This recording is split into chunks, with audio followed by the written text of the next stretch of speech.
Levi from InterNACHI Marketing here with another quick logo breakdown video. Today we're going to be talking about kind of an emblem character logo, so I figured a good place to start would be with the Kentucky Fried Chicken logo over here.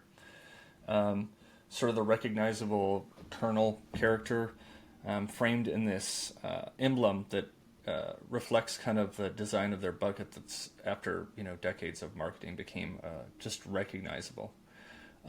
So from an important thing I wanted to note about the logo is that from 1954 to 91, Kentucky Fried Chicken wrote out their full name beside their logo, and then put their name on billboards, and sort of had a national marketing campaign so it took, decades of work for people to recognize the Kentucky Fried Chicken or the KFC as Kentucky Fried Chicken.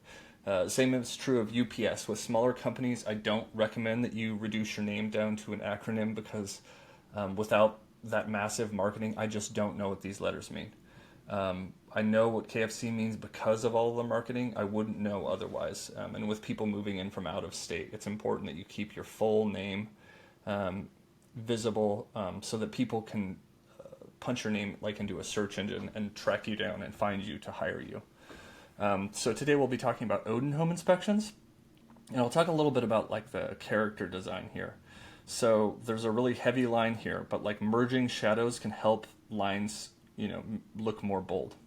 So what I'm always doing is I'm zooming out and making sure that the logo works when it's really small.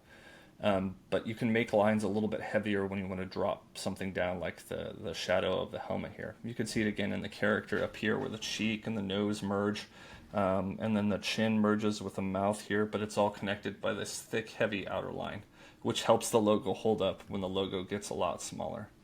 Another thing I want to point out with this logo is this sort of repetition of the lines in this sort of arcing wing shape in the helmet and the beard here. The patterns can help connect the image, but they can also become like design elements over here. So you can see how this wing shape moves in the background into the logo itself, and it just helps just repeat shapes throughout the logo design or throughout the marketing, and which can just help reinforce it, which is where you get something like the bucket with these iconic red stripes. Anytime you can have this kind of repetition, you can reinforce your brand and just help people to recognize you better. Another thing I wanted to talk about was sort of the way that the beard and the banner here overlap the company name, which gives the logo a sense of depth. So you read this as in like foreground, middle ground, or foreground, middle ground, and then background. So you have like, it makes the logo more dynamic and more interesting to have those different overlaps. With the colors, and I've talked about this in other logo examples, but the values you choose are really important. So most of the logo is built out of these two values, which have a lot of contrast, like this orange and this blue. And you can see actually what happens when colors get too close together with these two lower colors, is they start to blend together. So you want to keep the contrast up so everything stands out. The reason these two colors don't matter is they're sort of used in the skin tone in the helmet, but they don't ever actually connect.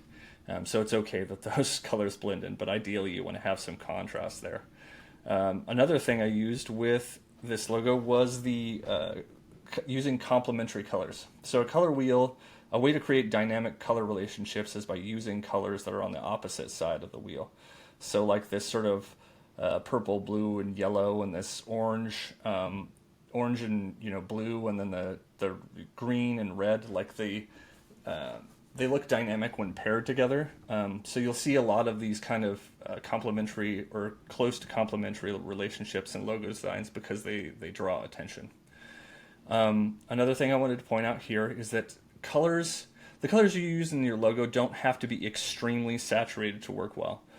These colors are actually pretty grayed out, but they still register as like a blue and a red, and also like having them grayed out a bit or pushing them further down in the different scale makes the color a little bit more unique, as opposed to trying to use like this really blown out blue over here. You can make a more interesting color combination by sort of toning colors down or up, or like mixing varying degrees of other color into it. Anyway, if hopefully all of that is helpful. If you have any questions for us or you'd like to place an order, you can get a hold of us at marketing.nachi.org, and thanks for your time.